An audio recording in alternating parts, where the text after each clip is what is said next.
COVID is still among us, and we are seeing an increase in cases. But compared to the last 2 years, it's been a real relief to approach this budget with additional state funding, increased tax revenue, and improved public health compared to previous budgets. This one allows us to meet the diverse needs of our residents and puts the county back on track to meet a lot of our critical goals. It continues the work we did over the last year to strengthen successful initiatives that we expanded during the pandemic, like the minority health initiatives, but it also advances our climate, our affordable housing, our public safety goals, and many more. I had hoped that we would use the lessons we learned during the pandemic to better serve and strengthen our community and to address longstanding inequities, and I believe this budget does that.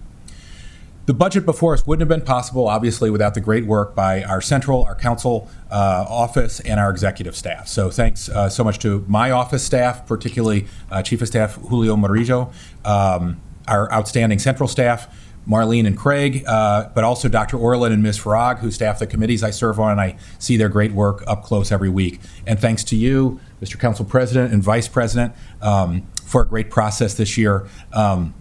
After last year, I know firsthand what a difficult process you've been through over the last several months, and believe me, I'm perfectly happy to let you lead the process this year with your unflappable leadership style.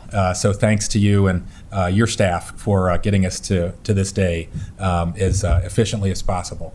And equally important, I want to thank all the stakeholders and residents who testified in person and virtually. We received insightful recommendations and impactful stories. Your input and your voice is invaluable as we make decisions. The budget public hearings always serve as a reminder of how many obstacles and challenges face our residents every day, but it also highlights the great assets that our residents are and the talent that they bring to the table in this public decision-making process. I want to share a few budget highlights about why I support this budget enthusiastically. As chair of the Transportation and Environment Committee, I want to thank Councilmember Reamer and Council Vice President Glass, as well as DOT leadership and DEP leadership and all the stakeholders for their collaboration and work during the process. On the transportation side, I'm glad the budget added $1 million in grants for nonprofits to provide transportation service to seniors and individuals with limited income and individuals who are disabled. Furthermore, we increased the Safe Routes to School program and added funding for school walkshed assessments, which has been long awaited. And we supported funds for bus rapid transit on 355 and Veers Mill and US 29, as well as the Great Seneca Science Corridor Transitway.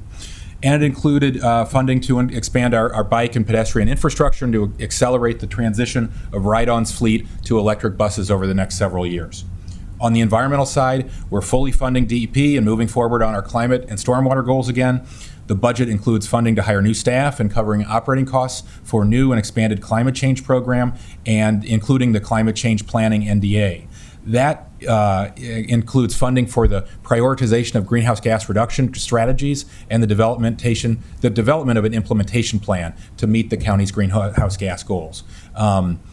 In the same effort, I'm very excited, obviously, about the Green Buildings Now Act, which we commented on earlier, and grateful to Councilmember Friedson and all of you for your support for that. Our first responders go above and beyond the call of duty every day and have dealt with unprecedented and very challenging circumstances the last few years. At the beginning of the pandemic, crime rose sharply while we had a thinning police department dealing with staff shortages and COVID safety protocols. So it's understandable they have very